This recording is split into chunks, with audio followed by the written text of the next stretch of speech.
Kemudian ada kitab namanya Wasailus Syiah karangan Hur Al-Amili. Kemudian Mustadrak Al-Wasail karangan Nuri At-Tabarsi. Ini 8 kitab sumber hadisnya orang-orang Syiah dan lain dengan sumber hadis kita. Bagaimana kita mau nyambung? Oleh karena saya ingat waktu saya di Arab dengan orang Syiah di Saudi. Dia bilang saya cinta kepada Abu Bakar dan Umar. Orang-orang mengatakan saya Syiah benci kepada Abu Bakar dan Umar hanyalah kedustaan. Saya bilang itu enggak usah bohong, enggak usah takiyah. Kita sama-sama tahu. Dia bilang iya benar, saya benci sama Abu Bakar dan Umar. Saya bilang kenapa yang benci? Bukankah para sahabat dipuji oleh Allah dalam Al-Quran? Kata dia itu waktu itu aja dipuji, kan setelahnya berubah mereka. Subhanallah, repot. Berarti kan padahal Allah tahu para sahabat akan murtad. Kalau memang para sahabat murtad, Allah akan tahu para sahabat akan apa? Murtad. Kalau Allah tahu para sahabat akan murtad, kenapa pujian tetap dibiarkan dalam Al-Quran? Jadilah Al-Quran bukan kitab petunjuk, tapi kitab kesesatan. Kenapa orang yang paling murtad di alam semesta ini dipuji-puji oleh Allah dalam Al-Quran?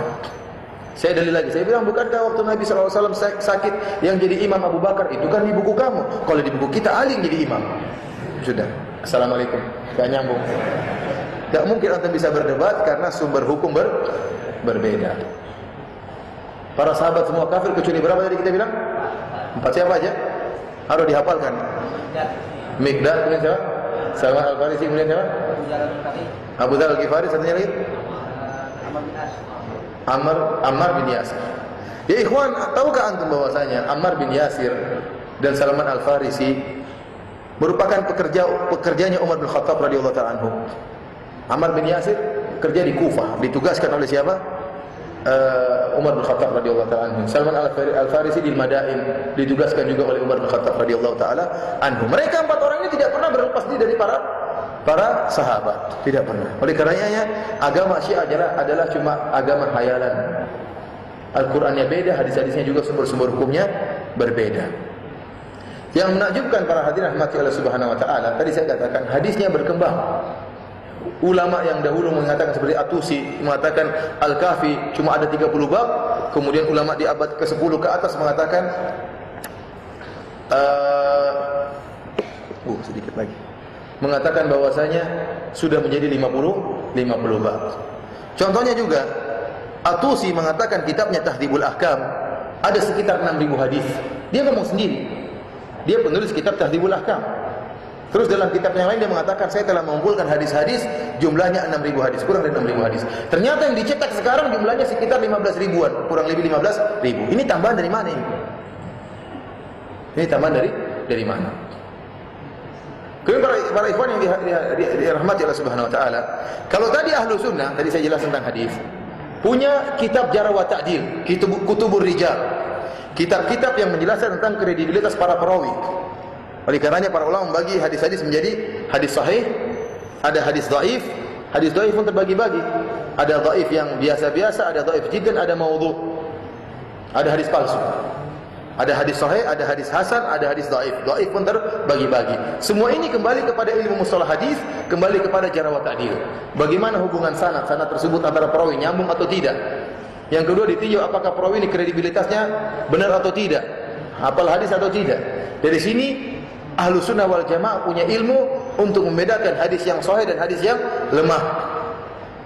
Dan para ulama telah berjasa tatkala membersihkan, seperti Syekh Albani di antara usaha beliau mengumpulkan hadis-hadis yang dhaif, hadis-hadis yang lemah, dan mengumpulkan juga hadis-hadis yang sahih. Dan ini bukan kreasi Syekh Albani sendiri, beliau menukil perkataan para ulama yang mendhaifkan hadis-hadis ini. Orang-orang Syiah tidak punya buku Jarh wa Ta'dil, tidak punya buku mustalah hadis, tidak punya. Dia punya buku cuma satu, itu pun ikut niru-niru apa? Niru-niru Ahlu Sunnah. Bahkan sebagian mereka mengaku kita hanya nulis mustalah hadis supaya enggak diejek sama Ahlu Sunnah. Tidak punya ilmu hadis, makanya kita bikin saja ilmu mustalah hadis. Intinya mereka hanya niru-niru punya Ahlu Sunnah, tidak bisa diterapkan. Kemudian mereka punya ilmu rijal enggak punya. Mana kitab rijal? Kitab Najasi kecil, tipis. Kitabul Kushi tipis. Rawi cuma berapa ekor rawi-rawinya, sedikit. Kemudian dalam rawi-rawi tersebut ternyata ada rawi dari beragama Nasrani, ada rawi yang ini, ada rawi yang macam-macam. Bahkan perawi-perawi yang hebat, yang sering meriwayatkan dari Abu Abdillah, dari Ja'far As-Shadiq seperti Zurarah bin A'yun dan juga Jabir Al-Ju'fi, ternyata merupakan rawi-rawi yang bermasalah menurut sebagian ulama Syiah, dituduh sebagai pendusta. Bahkan Ja'far As-Shadiq pun mengatakan jangan dengar perkataan dia. namun dijadikan pegangan oleh orang Syiah. Itu rawi-rawi yang terdapat dalam kitab Al-Kafil Al-Kulaini yang sudah disahihkan oleh Imam Mahdi. Oleh karena para hadirin rahmatillah subhanahu wa ta'ala, mereka tidak akan bisa membedakan mana hadis sahih dan mana hadis dhaif. Akhirnya bagaimana cara mereka mendhaifkan hadis atau mensahihkan hadis? Pakai perasaan. Benar ya, pakai perasaan. Ini hadis ya dhaif. Kenapa? Ya, pokoknya ini tidak sesuai dengan ajaran kita. Taib, ini perawinya sahih, thiqah. Oh iya, perawinya benar semua ya. Kok matanya salah? Oh, ini perawinya lagi taqiyah. Begitu kata mereka. Kalau ada hadis yang menurut mereka rawinya sahih, rawinya thiqah, ternyata matanya tidak bertentangan, maka mereka mengatakan rawi-rawinya sedang apa? Bertaqiyah.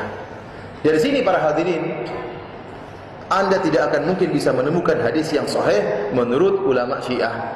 Kenapa? Karena setiap perawi yang Syiah, mereka tidak menerima perawi selain Syiah. Karena ternyata orang Syiah wajib bertaqiyah. Wajib apa? Bertaqiyah. Taib, dari mana kamu tahu sang rawi ini sedang bertaqiyah atau tidak? Adakah barometernya? Tidak ada. Oleh karenanya hadis manapun yang kau majukan, pasti ada kemungkinan dia sedang bertaqiyah atau tidak. Mungkin tak dia bertaqiyah? Ya mungkin. Selama mungkin berarti hadisnya mungkin enggak sahih. Paham maksud saya?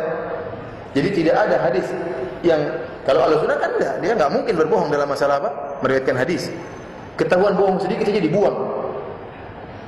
Kalau pernah berbohong kepada manusia, meskipun tidak pernah berbohong dalam sabda Nabi, maka matrukul hadis, hadis yang dibuang. Hadis yang dibuang. Sampai sebagian ulama ada yang melihat ada seorang perawi yang dia manggil ayam atau manggil hewan, ternyata tidak ada makanannya, ditinggal. Saya tidak mau meriwayatkan hadis dari orang seperti ini, bohongin ayam. Ternyata nggak ada ayamnya. Artinya begitu ketelitian para ulama Ahlussunnah. Sementara orang Syiah mungkin berbohong dalam masalah agama, mungkin berbohong dalam meriwayatkan hadis Nabi SAW, karena taqiyah adalah agama bagi mereka. Sekarang kita tanya sama mereka, hadismu ini rawinya sedang bertaqiyah atau tidak? Kalau dia bilang tidak, dari mana kamu tahu dia bertaqiyah atau tidak? Tidak ada barometernya. Kalau begitu setiap hadis mungkin palsu. Oleh karena itu tidak akan bisa Anda menemukan hadis sahih menurut definisi yang benar. Adalah apa, hadis Syiah tidak mungkin yang sahih. Dari sini para hadirin, tatkala antum tahu bahwasanya Al-Qur'an kita beda dengan Al-Qur'an mereka, hadis-hadis kita beda dengan hadis mereka, yakinlah bahwasanya agama mereka lain dengan agama kita.